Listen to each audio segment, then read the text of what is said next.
Hi there guys, welcome back. This is Deepak Kumar, co-founder of Trade Achievers. So இந்த வீடியோவில் எதை பற்றி பார்க்க போகிறோம்னு பார்த்தீங்கன்னா ஸ்டாப் லாஸ். ஏன் நம்ம ஸ்டாப் லாஸ் பற்றி பார்க்குறோன்னா நிறைய பேருக்கு ஸ்டாப் லாஸ் போடணும் அப்படின்ற மாதிரி தெரியும். முக்கியமான விஷயம் என்னென்னு பார்த்தீங்கன்னா ஸ்டாப் லாஸ் போடுறதை விட ஸ்டாப் லாஸ் எங்கே போடுறோம் அப்படின்றத ரொம்ப முக்கியம்.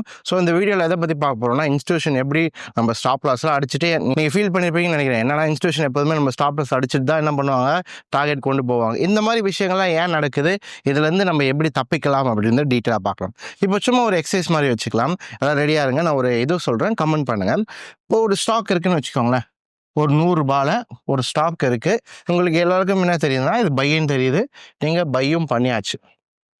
ஒரு எக்ஸாம்பிளுக்காக இப்போ பை பண்ணிட்டீங்க, நீங்கள் ஸ்டாப் லாஸ் எங்கே போடுவீங்க? 100 ரூபாயில் பை பண்ணதுக்கு ஸ்டாப் லாஸ் எங்கே போடுவீங்க? சில பேர் என்ன சொல்லுவேன்னா, நான் வந்து ஸ்டாப் லாஸே போட மாட்டேன் சார், ஸ்டாப் லாஸ் போடலாம் கூட இந்த லெவல் வந்தால் க்ளோஸ் பண்ணிக்கலாம் அப்படின்னு யோசிப்போம்ல. அந்த லெவல் எங்கே இருக்கும்? அது 99 95 அந்த ரேஞ்ச் என்ன பண்ணுங்கன்னா, ஃபஸ்ட்டு இந்த வீடியோ பாஸ் பண்ணிவிட்டு கீழே போய் கமெண்ட் பண்ணிவிட்டு திருப்பி வந்து இந்த வீடியோவை என்ன பண்ணுங்கள், ப்ளே பண்ணுங்கள். ஸோ எல்லோரும் கமெண்ட் பண்ணியிருப்பீங்கன்னு நினைக்கிறேன். என்னென்னா ஒருத்தர் ஒரு லெவலில் வச்சுருப்பாங்க. சில பேர் என்ன பண்ணியிருக்கலாம்னா 99 வச்சுருக்கலாம். சில பேர் வந்து ஸ்கேல்பர்ஸ் இருப்பாங்க, 1 பாயிண்ட் தான் வைப்பாங்க. இல்லை சில பேர் வந்து 98 வச்சுருக்காங்க. சில பேர் இல்லை கீழே வந்து 95 வச்சுருக்கலாம். சில பேர் 90 வரைக்கும் வந்துருக்கலாம். சில பேர் வந்து மேஜராக பார்த்தீங்கன்னா 80 வரைக்கும் வந்திருப்பாங்க. நீங்கள் கமெண்ட்டில் பார்த்தீங்கன்னா தெரியும். மேஜராக எல்லோரும் வைக்கிற இடம் எங்கே இருக்குதுன்னு பார்த்தீங்கன்னா 100 ரூபாயிலேருந்து 80 ருபீஸ் தான் இருக்குது. ஏன்னா 50 போனீங்கன்னா உங்களுக்கு அக்கௌண்ட்டில் வாஷ் அவுட் ஆகிடும்.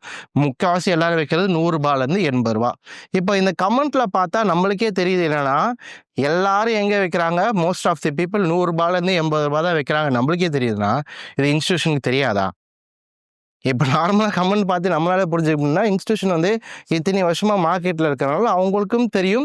இங்கே தான் அவங்க என்ன பண்ணியிருப்பாங்கன்னா, கண்டிப்பாக வந்து ரீட்டைல் ட்ரேடர்ஸ் வந்து அவங்களோட ஸ்டாப் லாஸ் வச்சுருப்பாங்க. ஸ்டாப் லாஸ் வைக்கலாம் கூட இந்த லெவல் வந்தால் க்ளோஸ் பண்ணலாம் அப்படின்ற ஒரு ஐடியாவில் இருப்பாங்கன்னு தெரியும். அப்போ அவங்களுக்கு என்ன தெரியுதுன்னா, இங்கே தான் வச்சுருப்பீங்கன்னு தெரியும். அப்போ என்ன பண்ணுவாங்கன்னா, இங்கே பையில் இருக்கிறத அவங்க வந்து ஆப்போசிட்டாக செல் பண்ணுவாங்க. ட்ரெண்டெல்லாம் பை தான், அதெல்லாம் கரெக்டு தான். என்ன பண்ணுவாங்கன்னா, பையில் இருக்கிறத செல் பண்ணி ஆப்போசிட்டாக என்ன பண்ணுவாங்க, ஒரு ஸ்டாப் லாஸாக ட்ரிகர் பண்ணி கடைசியில் 80 ரூபா வரைக்கும் வந்து அங்கேருந்து என்ன பண்ணுவாங்கன்னா மார்க்கெட்டை வந்து பை பண்ணி மேலே எடுத்துகிட்டு போயிடுவாங்க. இதுதான் நார்மலாக இன்ஸ்டியூஷன்ஸ் பண்ணுற மெத்தட்.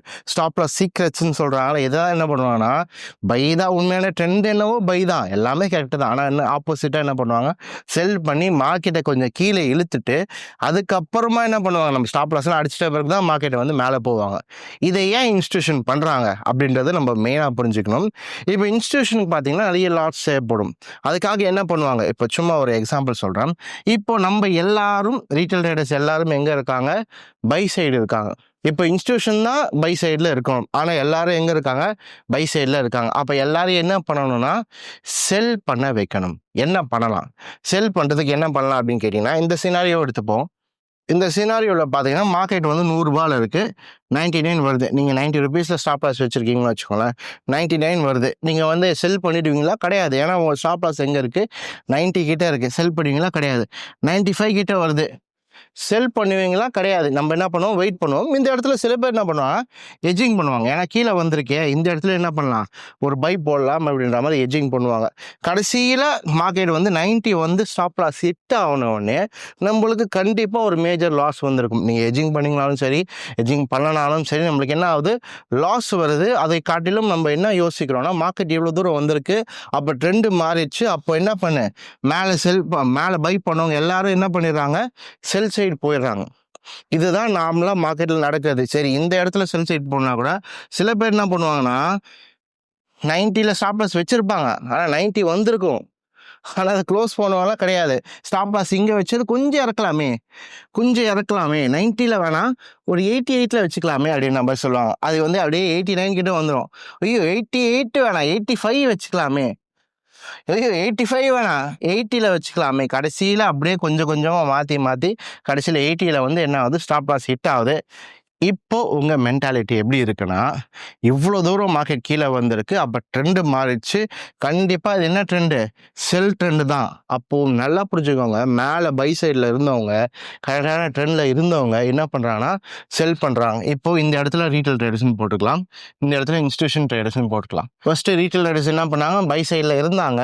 இன்ஸ்டியூஷன் என்ன பண்ணுறாங்க, செல் பண்ணி மார்க்கெட் கீழே கொண்டு வந்தானே, இவ்வளோ தூரம் வந்திருக்கு, அப்போ இது என்ன ட்ரெண்டு, செல் ட்ரெண்டு தான் அப்படின்ட்டு ரீட்டைல் ட்ரேடர்ஸ் எல்லாமே செல் சைடு மாறுறாங்க, இன்ஸ்டிடியூஷன் எல்லாமே பை சைட் மாறுறாங்க. இப்போ இன்ஸ்டிடியூஷனுக்கு நிறைய லாட்ஸ் தேவைப்படும். ஏன்னா அவங்க நிறைய குவான்டிட்டி வச்சு ட்ரேட் பண்ணுறதுனால, நிறைய அமௌண்ட் வச்சு ட்ரேட் பண்ணுறதுனால நிறைய லாட்ஸ் தேவைப்படும். என்ன பண்ணுவாங்க, நார்மலாக செல் பண்ணுறவங்க இருப்பாங்க, டபுள் செல் பண்ணுறவங்களும் இருப்பாங்க. இந்த இடத்துல என்ன பண்ணுவாங்க, இந்த இடத்துல வந்த லாஸ் எல்லாமே, பை பண்ணி வந்த லாஸ் எல்லாமே இங்கே பிடிச்சிக்கலாம் அப்படின்ட்டு டபுள் லாட் போட்டு செல் பண்ணுறவங்களும் இருப்பாங்க. 2 லாட் போடு, 3 லாட் போடு, மேலே வந்த லாஸ் என்ன வடிக்கோ இங்கே ரெக்கவர் பண்ணிக்கோ. அப்போது இந்த இடத்துல என்ன பண்ணுறாங்க, 2 செல் பண்ணுறவங்களும் இருப்பாங்க. என்னன்னா ஏற்கனவே பை பண்ணவங்க செல் பண்ணுறவங்களும் இருப்பாங்க, அதே மாதிரி ஏற்கனவே பை பண்ணவங்க 2 செல் பண்ணுறதுக்கான சான்சஸும் இருக்காது. 2ஆக இருக்கலாம், 5ஆக இருக்கலாம், ஒருத்தருக்கான இது பொறுத்து.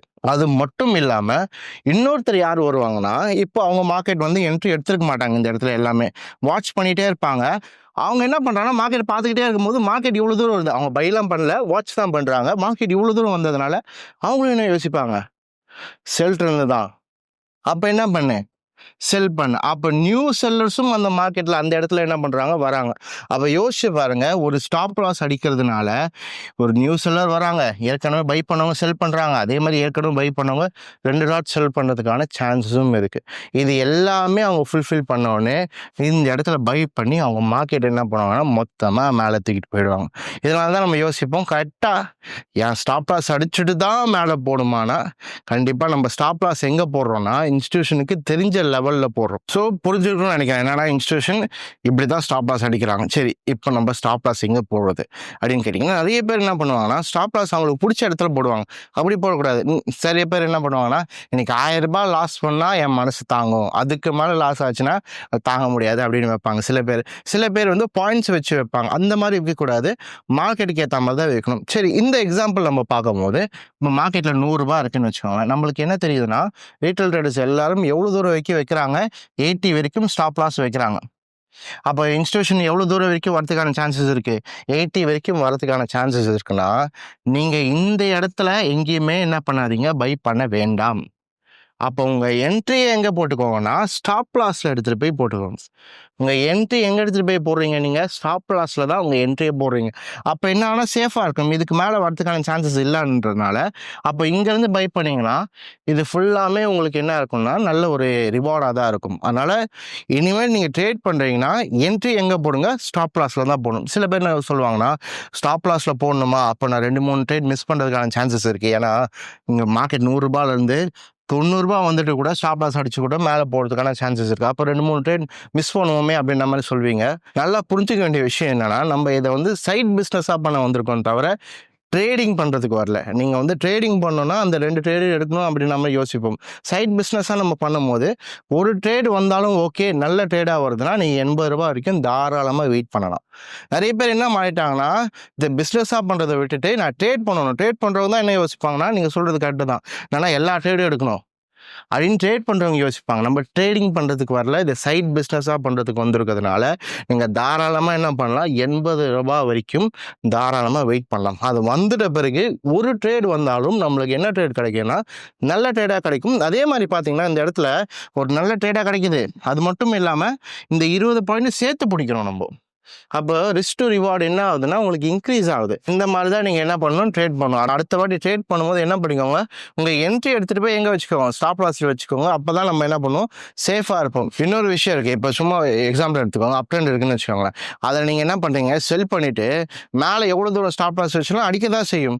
அப்போ அந்த மாதிரி லெவலில் நீங்கள் என்ட்ரியில் வச்சாலும் சரி, ஸ்டாப் லாஸில் வச்சாலும் சரி அடிக்க தான் செய்யும். அந்த மாதிரி டைமில் ட்ரெண்டும் ரொம்ப முக்கியம். என்னன்னா ட்ரெண்டு எந்த ட்ரெண்டில் இருக்குது அதுக்கேற்ற மாதிரி தான் ட்ரேட் பண்ணணும். ட்ரேட் எடுத்துகிட்ட பிறகு அதுக்கேற்ற மாதிரி தான் ஸ்டாப் லாஸ் வைக்கணும். இன்கேஸ் உங்களுக்கு வந்து ஸ்டாப் லாஸ் எந்தெந்த இடத்துல வைக்கக்கூடாதுன்னு பற்றி தெரியணும்னு நினச்சின்னா கீழே கமெண்ட் பண்ணுங்கள். அதை பற்றி நான் டீட்டெயிலாக இன்னொரு வீடியோ போடுறேன். என்னென்னா எந்த இடத்துல நம்ம மேஜராக வைக்கக்கூடாது, எந்த இடத்துல வைக்கலாம், சேஃபாக இருக்கும் அப்படின்றத பற்றியும் வீடியோ பார்க்கலாம்.